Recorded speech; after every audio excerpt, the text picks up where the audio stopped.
Okay, right, today I wanted to show you how to make cereal bars. What I want to show you first was some of the various grains and flakes that are on the market, because you don't need to use just porridge oats with these. There's a whole range of different ones which all have sort of different nutritive values that you can use instead. And I've divided these up into two groups. These three here all contain certain amounts of gluten, not as much as wheat does, but they do contain gluten. So if you're making this for somebody who is a celiac or gluten intolerant, then obviously you would miss out these three. And that includes jumbo oats, which are sort of slightly larger porridge oats, barley flakes, rye flakes, which I haven't got here but are very similar to barley flakes, and the third one is just ordinary porridge oats. As I said, I've kept those three separate. Now the ones that don't contain any gluten are ones which you may be or may not be familiar with. And the first one here are buckwheat flakes. Actually is a member of the rhubarb family. But the flakes work extremely well in flapjack type recipes and mueslis. It's completely gluten free, and you can also buy it as a flour and use it instead of other flours in cooking as well. This one here are brown rice flakes, which I don't tend to use very much in this recipe. If I do, I use it as a very small quantity. Otherwise, I find if you use a high amount of this in a recipe, you end up with a flavour a bit like the sort of polystyrene of sort of rice cakes, which is not my particular favourite texture. Third one here are millet flakes, and again gluten-free, slightly more yellowy in colour than the others, but again, it's a very good recipe, grain to use in this particular recipe. Now the fourth one is called quinoa. It's spelt Q-U-I-N-O-A, which you think would be pronounced quinoa, but it's actually pronounced quinoa. And you can buy it as a flake.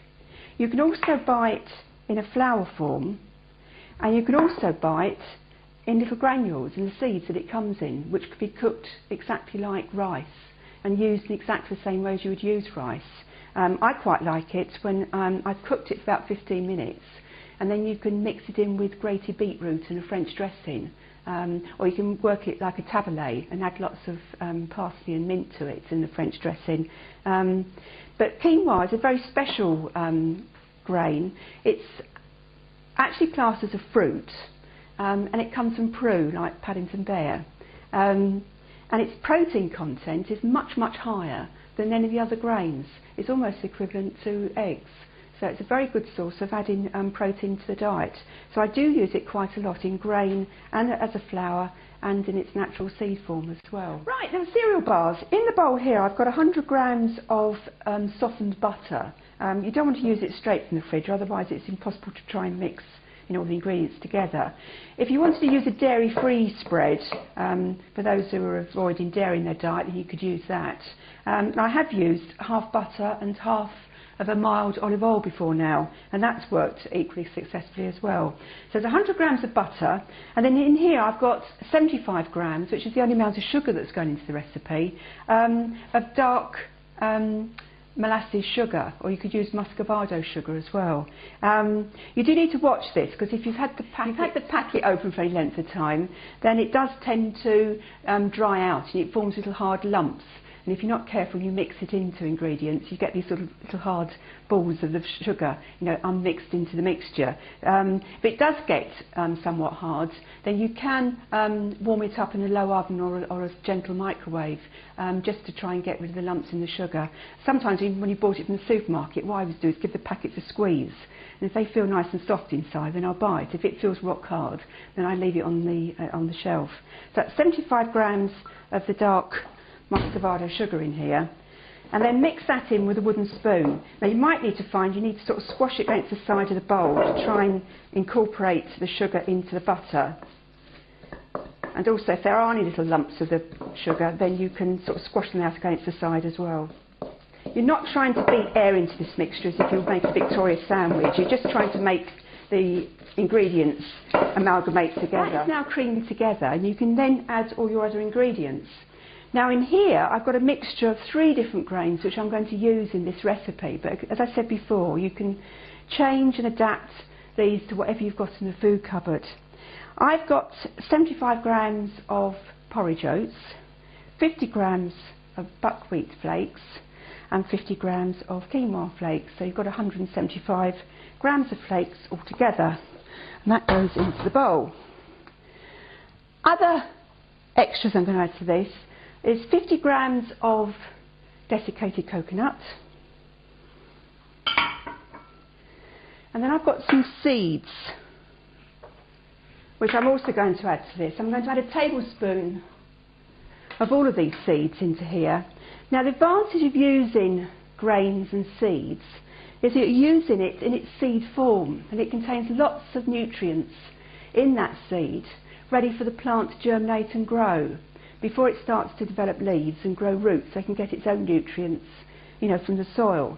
So if we use seeds in their natural state, then we can use all those natural nutrients that are in the seeds as well.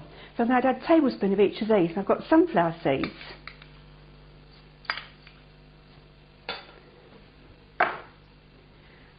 pumpkin seeds, and golden lin seeds. I do tend to use organic with the seeds as much as I possibly can, simply because, you know, the smaller the grain that you're using, and the bigger its surface area, and the more it absorbs pesticides and herbicides. So if you use it in its organic form, then you've got, you know, a much lower density of pesticides that are allowed to be added, you know, to the actual plant.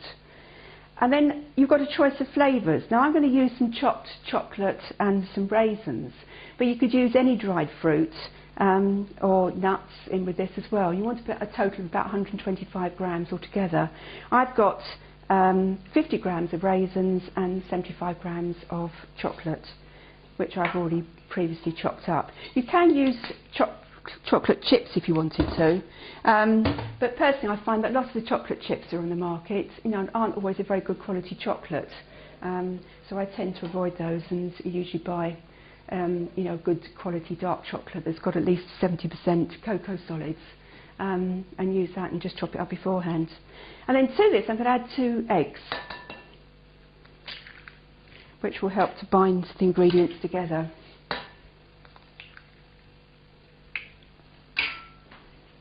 And then just mix those in with a wooden spoon so it's well mixed together.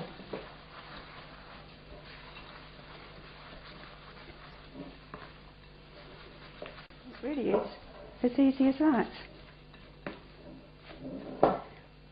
Then what you can then do is find yourself a tin. I prefer to line this completely with silicone paper because it makes it much easier to get it out of the tin. The tin I'm using is a shallow one. It's about 23 centimetres square, but you could use, you know, a rectangular one if you wanted to, so it's about sort of 20 by 30 would be absolutely fine. Now to line it with the silicone paper, what you'll need to do is just to crease it into the bottom corners. Take the paper out and just make a diagonal cut into each corner, and then by doing that the paper lies quite neatly in the tin because the edges all fold over each other, and then you add the mixture into the tin. Try not to tip it all over the table.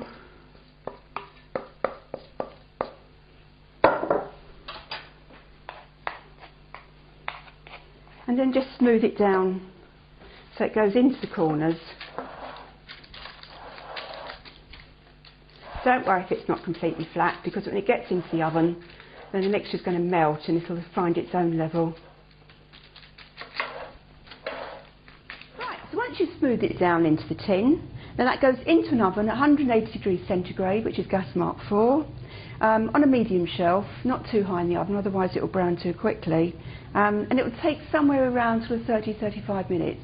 If you check it, you know, around about 25 minutes and see how it's browning, and then you know, it should be a nice golden brown when it comes out of the oven.